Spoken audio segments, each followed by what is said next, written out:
Tour പോണതിനെ പറ്റി പറയാനുള്ളത്? എന്ത് പറയാനാ, ഒരു വർഷം കൊണ്ടുള്ള ഒരു കാത്തിരിപ്പാണ്. ലച്ചുവിന് എന്താ പറയാനുള്ളത്?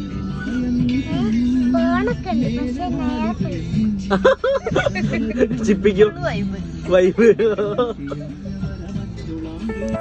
രാത്രി 12 മണിക്ക് ഒരു കട്ടനും ഓംലേറ്റും.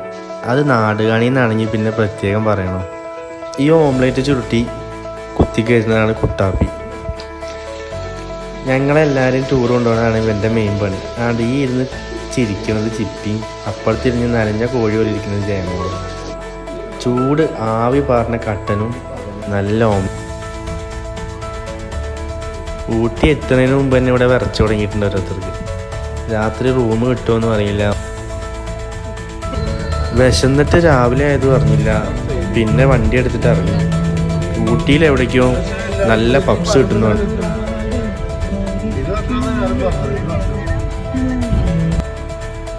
കുറേ ബിൽഡിങ്ങുകൾ ഇങ്ങനെ കാണാം.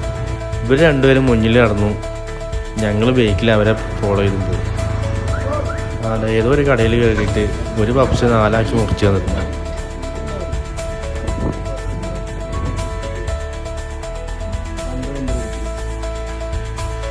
ഉച്ചയായപ്പോഴത്തേക്ക് എല്ലാവർക്കും വിശപ്പ് കയറി തുടങ്ങിയായിരുന്നു.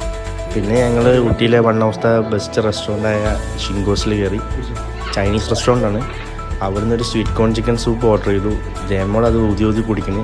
വെച്ച് അപ്പുറത്തിട്ട് നോക്കിയിരിക്കും ഫ്രൈഡ് റൈസ് എന്താ വരാത്തത്. അങ്ങനെ നൂഡിൽസ് വന്നു, ഫ്രൈഡ് റൈസ് വന്നു. ഞാനൊരു കോള കുടിച്ചതിൻ്റെ ഇടയിൽ. അങ്ങനെ ഫുഡ് അടിപൊളിയായിരുന്നു. അതൊക്കെ കഴിഞ്ഞ് ലച്ചു തേയിലത്തോട്ടത്തിൽ തേയില പറിക്കാൻ നടക്കുന്നവരെ പോലെ നടക്കുക.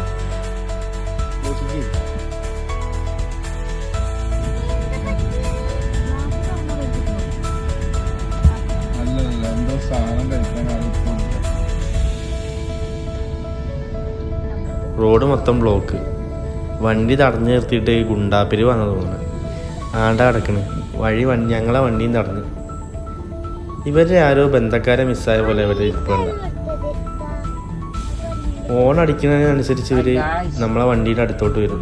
മാറാൻ പറഞ്ഞപ്പോൾ ദാണ്ടറ ഒരുത്തൻ തിരിഞ്ഞു നിന്നിട്ട് വേണേ വണ്ടി എടുത്ത് മാറ്റി പോയിക്കോണം. പിന്നെ അവരെയും കവർ ചെയ്തിട്ട് ഞങ്ങൾ വണ്ടി എടുത്ത് പോകാനുള്ള പ്ലാനായി.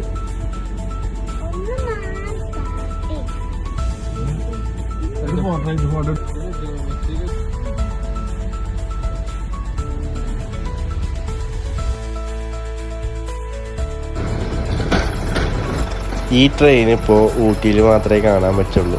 അതെന്താ അറിയോ, ഇത് ഊട്ടിയിലേ ഉള്ളൂ. അങ്ങനെ ഞങ്ങൾ ഇതും കണ്ട് കുറേ ഫോട്ടോസ് എടുത്തിട്ട് തിരിച്ച് നാട്ടിലോട്ട് പോരാനുള്ള പ്ലാന്. ഇതായിരുന്നു ഞങ്ങൾ ഊട്ടി ട്രിപ്പ്.